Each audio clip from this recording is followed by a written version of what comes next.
ધોરણ 12 કોમર્સની અંદર અર્થશાસ્ત્ર વિષયમાં પ્રકરણ નંબર 5 ગરીબી જેની આપણે ચર્ચા કરતા હતા, જેની અંદર અગાઉના લેક્ચરની અંદર નિરપેક્ષ ગરીબી આપણે જોઈ હતી, ગરીબી રેખા સમજી હતી. હવે સાપેક્ષ ગરીબીનો જે ખ્યાલ છે એ આપણે સમજીએ. તો નિરપેક્ષ ગરીબીના ખ્યાલમાં પાયાની લઘુત્તમ જરૂરિયાતો સંતોષવા માટે જરૂરી લઘુત્તમ વપરાશી ખર્ચને ધ્યાનમાં લેવાય. પાયાની જરૂરિયાતો, મૂળભૂત જરૂરિયાતો માનવીની છે, રોટી, કપડાં અને મકાન, આ ઉપરાંત સ્વાસ્થ્ય છે, બરાબર, શિક્ષણની સુવિધા છે, એનો જે વપરાશી ખર્ચ હોય એને નિરપેક્ષ ગરીબીની અંદર ધ્યાનમાં લેવામાં આવે છે. પરંતુ સાપેક્ષ ગરીબીના ખ્યાલમાં સમાજમાં વસતા જુદા જુદા વર્ગો વચ્ચે થતી આવકની અસમાન વહેંચણીને ધ્યાનમાં લેવામાં આવે છે. હવે સાપેક્ષ ગરીબી જે છે એ કોને કહેવાય? તો કે સમાજની અંદર અલગ અલગ જૂથો વસે છે, અલગ અલગ વ્યવસાય કરતા વ્યક્તિઓ જે વસે છે એ તમામ વચ્ચે આવકની જે અસમાન વહેંચણી છે, આવકની અસમાન વહેંચણી એટલે કે કોઈની આવક 5,000 હશે, કોઈની 10,000 હશે, કોઈની 1 લાખ રૂપિયા પણ હશે, બરાબર. તો આવી જુદા જુદા વર્ગો જે છે એની વચ્ચે આવકની થતી અસમાન વહેંચણી જે છે એને સાપેક્ષ ગરીબીના ખ્યાલમાં ધ્યાનમાં લેવામાં આવે છે. સામાન્ય રીતે દરેક અર્થતંત્રની અંદર આ આવકની વહેંચણીમાં અસમાનતા જોવા મળે છે. કોઈ પણ પ્રકારનું અર્થતંત્ર હોય, કોઈ પણ દેશનું અર્થતંત્ર હોય તો એની અંદર તમે જુઓ તો આવકની અસમાનતા જોવા મળશે. સમાજનો એક વર્ગ એવો છે કે જેની આવક છે એ વધારે પડતી હશે અને સમાજનો એક વર્ગ એવો છે કે જેની પાસે આવક જે છે એ એકદમ ન્યૂનતમ હશે, ઓછી હશે, બરાબર, ગરીબ વર્ગ હશે. મળે છે ત્યારે ઓછી આવકવાળો વર્ગ વધુ આવકવાળા વર્ગની તુલનાએ સાપેક્ષ ગરીબ કહેવાય, બરાબર ને. જેની આવક ઓછી છે કોની તુલનાએ? કે જેની આવક વધારે છે. તો જેની આવક ઓછી છે એવો વર્ગ જે છે એ વધારે આવકવાળા વર્ગની તુલનાએ સાપેક્ષ ગરીબ છે ને એવું કહેવાય. એટલે ટૂંકમાં કહીએ તો સાપેક્ષ ગરીબીની અંદર આવકની અસમાન વહેંચણી જે છે એને ધ્યાનમાં લેવામાં આવે છે. સાપેક્ષ ગરીબીના અભ્યાસ માટે સમાજના લોકોને જુદા જુદા આવક જૂથોમાં વિભાજિત કરી આવકની વહેંચણીની અસમાનતાના સંદર્ભમાં અભ્યાસ કરવામાં આવે છે. સાપેક્ષ ગરીબીનો જો તમારે અભ્યાસ કરવો હોય તો આપણા સમાજના જે લોકો છે એના અલગ અલગ જૂથ પાડવાના આવક પ્રમાણે, બરાબર. આવક જૂથોમાં વિભાજિત કરી અને આવકની વહેંચણીની જે અસમાનતા છે, બરાબર, એના સંદર્ભમાં અભ્યાસ કરવામાં આવે છે. આગળ જતાં આપણે કોષ્ટક આવશે એની અંદર એ તમને સમજાવીશ, બરાબર. સાપેક્ષ ગરીબી સમાજના જુદા જુદા આવક જૂથોના આવક સ્તરોમાં તફાવતની કક્ષા દર્શાવે છે. સાપેક્ષ ગરીબી જે છે એ સમાજના જુદા જુદા લોકો જે છે એની જે આવક છે એ આવક જૂથોના આવક સ્તરોની અંદર જે અસમાનતા રહેલી છે એ દર્શાવે છે. ભારત માટે પણ હવે એવી દલીલ કરવામાં આવે છે કે ઝડપથી વિકસતા રાષ્ટ્ર તરીકે ગરીબીનો અભ્યાસ ગરીબી રેખાને બદલે સાપેક્ષ ગરીબી અથવા આવકની અસમાન વહેંચણીના સંદર્ભમાં થવો જોઈએ. ભારત માટે પણ હવે એવી દલીલ કરવામાં આવે છે કે પહેલાં આપણે ગરીબી રેખાના આધારે, એટલે ઓલી નિરપેક્ષ ગરીબી જે હતી ને એના આધારે આપણે ગરીબીનો અભ્યાસ કરતા હતા, પણ હવે સાપેક્ષ ગરીબી અથવા તો આવકની અસમાન વહેંચણી જે છે એના સંદર્ભમાં થવો જોઈએ, બરાબર. કેમ? તો કે ભારત જે છે એ ઝડપથી વિકસતો દેશ છે, વિકાસશીલ દેશ છે, એટલે ગરીબી રેખાના બદલે સાપેક્ષ ગરીબીના સંદર્ભમાં કોઈ પણ દેશની જે ગરીબી છે એનું માપન થવું જોઈએ. સાપેક્ષ ગરીબી જે છે એનું એક કાલ્પનિક ઉદાહરણ તમને અહીંયા આપ્યું છે કે ભાઈ એક કાલ્પનિક ઉદાહરણ દ્વારા સાપેક્ષ ગરીબીના ખ્યાલને સમજી શકાય. ધારો કે કોઈ એક દેશની વસ્તીને નીચે મુજબ 5 આવક જૂથોમાં વહેંચવામાં આવે છે. આ સાપેક્ષ ગરીબીનો ખ્યાલ અહીંયા સમજાવવામાં આવ્યો છે. અલગ અલગ જૂથ જે છે, સમાજની અંદર વસતા અલગ અલગ લોકોના જૂથ છે, એની આવકના જૂથ પ્રમાણે એની વહેંચણી કરવામાં આવી છે. જો જૂથ 1 કે જેની આવક છે એ 0 થી 30,000 રૂપિયામાં છે, આ જે કંઈ પણ આવક આપી, બરાબર. જૂથ નંબર 2 બીજું ગ્રુપ છે એની 30,000 થી 1 લાખ. જૂથ નંબર 3 1 લાખથી 3 લાખ. જૂથ નંબર 4 3 લાખથી 10 લાખ અને જૂથ નંબર 5 10 લાખથી વધુ. તો આવી રીતે તમે સમાજના લોકોના અલગ અલગ આવક પ્રમાણેના જૂથ પાડી, બરોબર, અને જે સાપેક્ષ ગરીબી છે એ તમે મેળવી શકો. અહીંયા તમે જોશો તો જે જૂથ નંબર 5 છે એના કરતાં જૂથ નંબર 4 જે છે એ સાપેક્ષ ગરીબ છે એવું આપણે કહી શકીએ. કેમ? તો કે જૂથ નંબર 5ની આવક વધુ છે, 10 લાખ રૂપિયાથી વધુ છે, જ્યારે જૂથ નંબર 4 જે છે એની આવક આની કરતાં ઓછી, જો 3 લાખથી 10 લાખ, એટલે કે એની વચ્ચે છે, 10 લાખથી ઉપર નથી, પણ આની 10 લાખથી ઉપર છે. જૂથ નંબર 1 જે છે એ આ બધાની સરખામણીમાં સાપેક્ષ ગરીબ છે એવું આપણે કહી શકીએ. કેમ? તો તમે જુઓ છો કે આ બધાની વચ્ચે આવકની અસમાન વહેંચણી થયેલી જોવા મળે છે. તો આ ગરીબી, સાપેક્ષ ગરીબીનો ખ્યાલ જે છે, બરોબર, એ તમને અહીંયા ઉદાહરણની મદદથી સમજાવવામાં આવ્યો છે. હવે ગરીબીના નિર્દેશકો, બરોબર, ગરીબીના નિર્દેશકો આપણે જોઈએ. ગરીબીની કક્ષા અને તેનું બંધારણ દર્શાવતી બાબતોને ગરીબીના નિર્દેશકો કહે છે. ગરીબીની બાબતો અને એની કક્ષા, બરોબર, એનું જે બંધારણ છે કે ભાઈ ગરીબી કઈ રીતે પ્રવેશે છે, એના માટેના અલગ અલગ કારણો હોય, તો એનું જે બંધારણ દર્શાવતી બાબતો છે ને એને એના નિર્દેશકો કહે છે કે જે નિર્દેશકો દ્વારા તમે ગરીબીનો ખ્યાલ મેળવી શકો છો. દેશમાં ગરીબીને દર્શાવતા વિવિધ પરિબળોને ગરીબીના નિર્દેશક તરીકે ઓળખવામાં આવે છે, બરોબર ને. અલગ અલગ પરિબળો દ્વારા તમે ગરીબીને ઓળખી શકો. દાખલા તરીકે અગાઉ આપણે જોયું હતું કે ભાઈ પાયાની જરૂરિયાતો, બરોબર ને, રોટી, કપડાં અને મકાન, એ ન હોય તોય ગરીબ કહેવાય, એ પાયાની જરૂરિયાત સંતોષી ના શકતો હોય તો. શિક્ષણની દ્રષ્ટિએ તે ઘણા ગરીબ હોય, આરોગ્યની દ્રષ્ટિએ તે ઘણા ગરીબ હોય, બરોબર. તો આ જે ગરીબી દર્શાવતા જે પરિબળો છે એને ગરીબીના નિર્દેશકો તરીકે ઓળખવામાં આવે છે. ગરીબો અને તેમની ગરીબીની કક્ષાને ઓળખવા માટે ચોક્કસ નિર્દેશકો જે છે એ ઉપયોગી છે.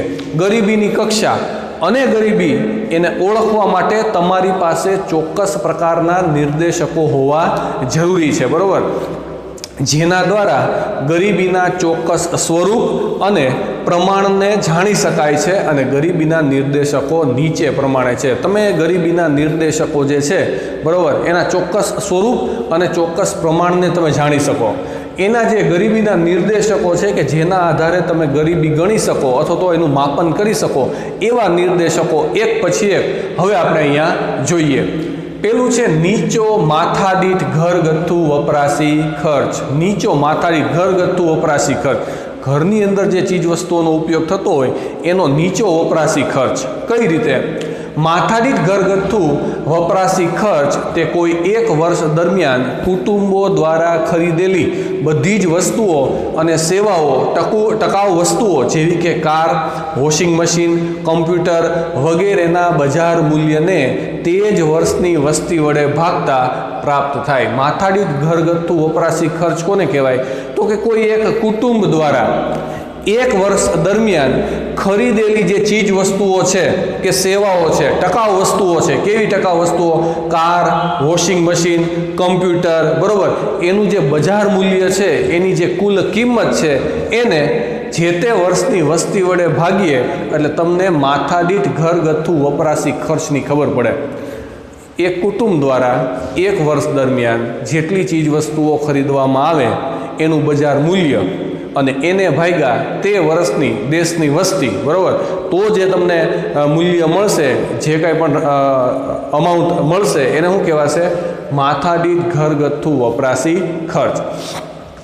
માથાદીઠ વપરાશી ખર્ચ તે દેશમાં વસતા લોકોની જીવન જરૂરિયાત તેમજ સુખ સગવડની વસ્તુઓ અને સેવાઓની પ્રાપ્તિને દર્શાવે છે. આ માથાદીઠ વપરાશી ખર્ચ જે છે એ આપણા દેશની અંદર વસતા લોકોની જીવન જરૂરિયાત તેમજ સુખ સગવડની જે વસ્તુઓ છે અને સેવાઓની પ્રાપ્તિ જે છે એને એ દર્શાવે છે. આપણા દેશના લોકોની જે જીવન જરૂરિયાતની ચીજ વસ્તુઓ છે, બરાબર, એ ઉપરાંત સુખ સગવડતાની જે વસ્તુઓ છે, બરાબર, એની પ્રાપ્તિ કેવા પ્રકારની છે એ આ દર્શાવે છે. વિકાસમાન દેશોમાં વિકસિત દેશોની તુલનામાં માથાદીઠ વપરાશી ખર્ચ ઘણું જ ઓછું હોવાથી જીવનની ગુણવત્તા ઘણી જ નીચી હોય છે. તેથી ગરીબી વધુ પ્રમાણમાં જોવા મળે છે, બરાબર. વિકાસમાન દેશોની અંદર ભારત છે એ વિકાસમાન દેશ છે, એટલે કે વિકાસના પથ ઉપર હજી આપણે આગળ વધીએ છીએ, આપણે હજી વિકાસ પૂરેપૂરો 100% સાધી શક્યા નથી. તો એ વિકસિત દેશો જે છે, અમેરિકા, જાપાન, ઓસ્ટ્રેલિયા છે, યુકે છે, આ બધા દેશો છે એ વિકસિત દેશો કહેવાય. એની સરખામણીમાં માથાદીઠ વપરાશી ખર્ચ જે છે એ ભારતની અંદર એટલે કે વિકાસમાન દેશોની અંદર ઘણું જ ઓછું જોવા મળે છે. એટલે આપણા જીવનની જે ગુણવત્તા છે ને એ કેવી હોય? નીચી હોય. ગુણવત્તા ઘણી જ નીચી હોય છે, તેથી ગરીબી વધુ પ્રમાણમાં જોવા મળે છે. એટલે આપણા દેશની અંદર ગરીબી જે છે એ વિકસિત દેશોની સરખામણીમાં વધારે પ્રમાણમાં જોવા મળે છે.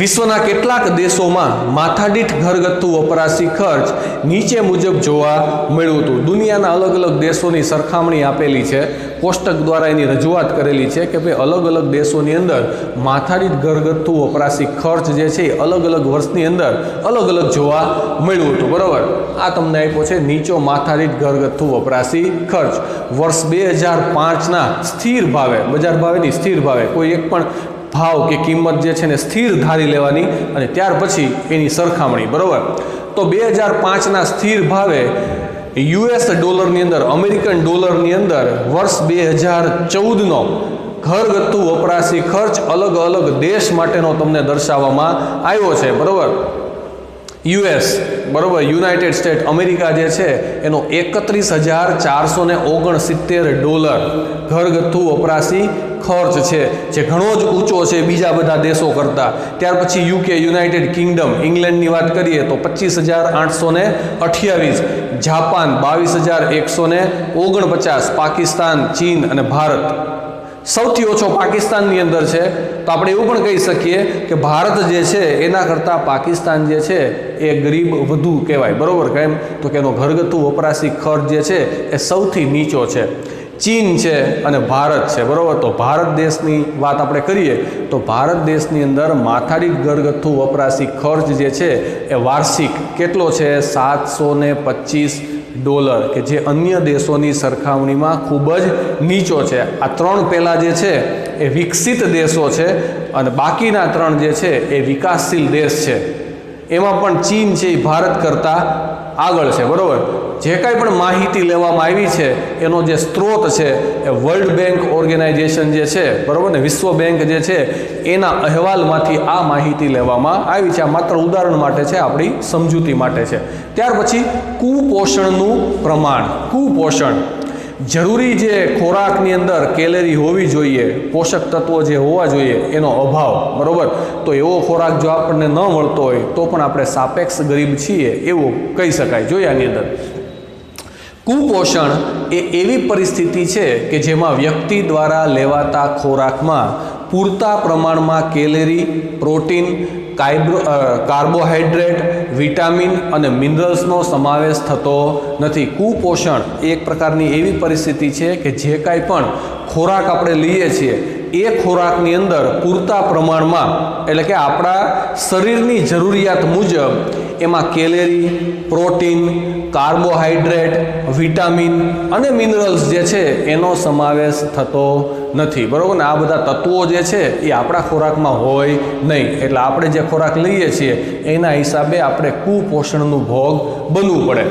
ભારતમાં કૃષિ ઉત્પાદન વધુ હોવા છતાં નીચી માથાદીઠ આવક અને આવકની અસમાન વહેંચણીને કારણે ઓછી આવકવાળા વર્ગને પૂરતો પોષણક્ષમ ખોરાક પ્રાપ્ત થતો નથી. ભારતની અંદર કૃષિ ઉત્પાદન વધ્યું છે એમ છતાં પણ નીચી માથાદીઠ આવક, આપણી આવક જે છે એ કેવી છે? નીચી આવક છે, ઓછી આવક છે અને આવકની અસમાન વહેંચણી છે. અમુકની આવક વધારે છે, અમુકની ઓછી છે. અગાઉ પણ આપણે સાપેક્ષ ગરીબીના ખ્યાલમાં એ જોયું. બરાબર, એટલે ઓછી આવકવાળા વર્ગ જે છે, ઓછી આવકવાળો જે વર્ગ છે, ગરીબ વર્ગ જે છે એને શું થાય છે?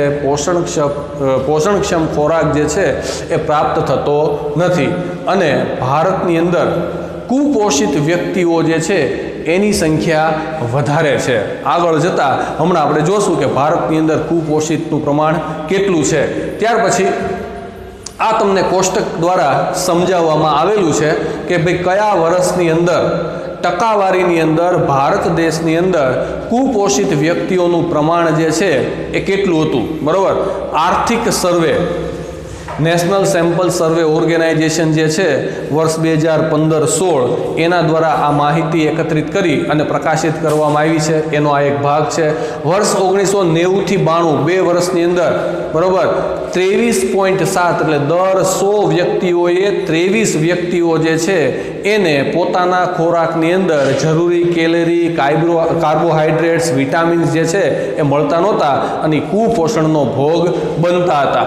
એવી રીતે અલગ અલગ વર્ષનું તમને અહીંયા આપેલું છે. 2000 થી 2002 ની અંદર 17.5, 5 થી 7 ની અંદર 20.5, 10-12 ની અંદર 15.6 અને 14-15 ની અંદર 15% વ્યક્તિઓ, 15% વસ્તી એવી છે કે જેને પોષણક્ષમ આહાર મળતો નથી.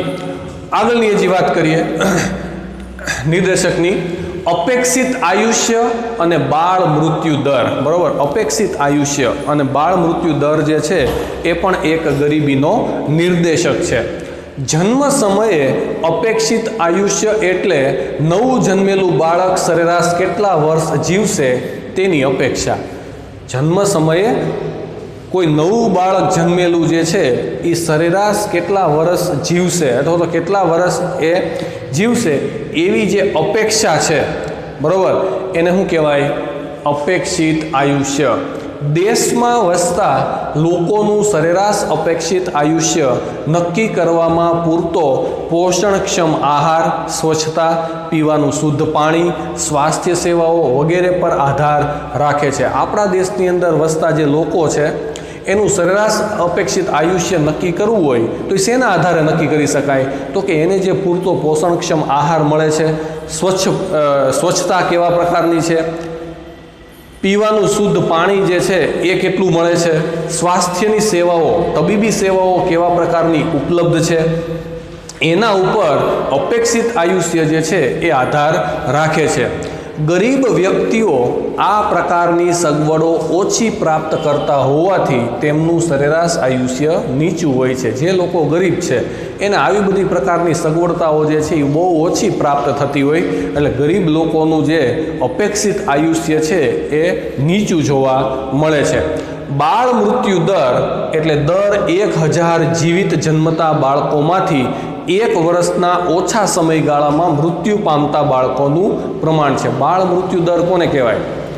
દર 1000 બાળકો જે છે, બરાબર, 1000 જીવિત જન્મતા બાળકો જે છે એમાંથી 1 વર્ષથી ઓછી વયવાળા જે બાળકો છે, બરાબર, એ સમયગાળાની અંદર મૃત્યુ પામતા બાળકોનું પ્રમાણ 1000 નવા તાજા બાળકો જે છે એ જન્મ લે એમાંથી 1 વર્ષથી ઓછી ઉંમરની અંદર એટલે કે 1 વર્ષની અંદર કેટલા બાળકોનું મૃત્યુ થાય છે એ બાળ મૃત્યુ દર તરીકે ઓળખવામાં આવે છે.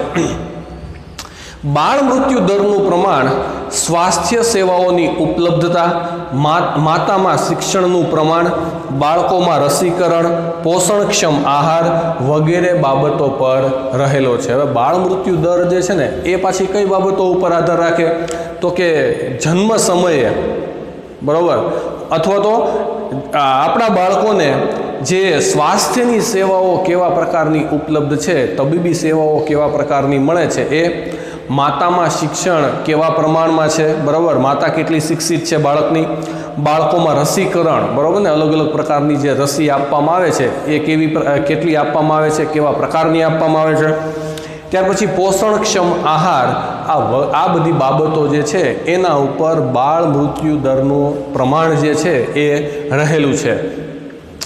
બાળ મૃત્યુ દર પણ નબળી આરોગ્ય સેવાઓના સંદર્ભમાં ગરીબીનો નિર્દેશક છે, બરાબર ને. ગરીબીનો નિર્દેશક આ બાળ મૃત્યુ દર પણ છે. કેમ?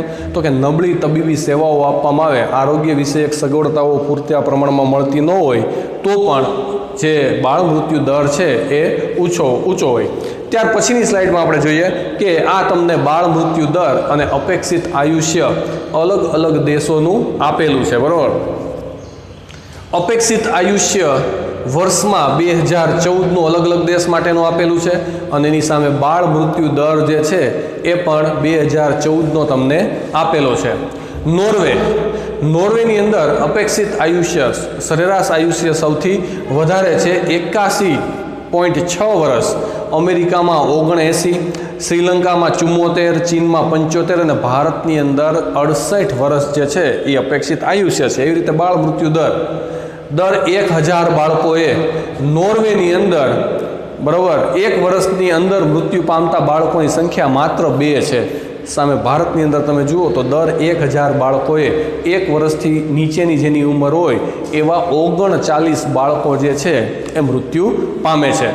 આ HRD હ્યુમન ડેવલપમેન્ટ જે રિસર્ચ છે 2015 એનો આર્થિક સર્વે જે છે 15-16નો એને અને વર્લ્ડ બેંક જે છે એની પાસેથી આ માહિતી એકત્રિત કરી અને તમારી જાણ માટે સમજૂતી માટે આ પ્રસારિત કરવામાં આવી છે.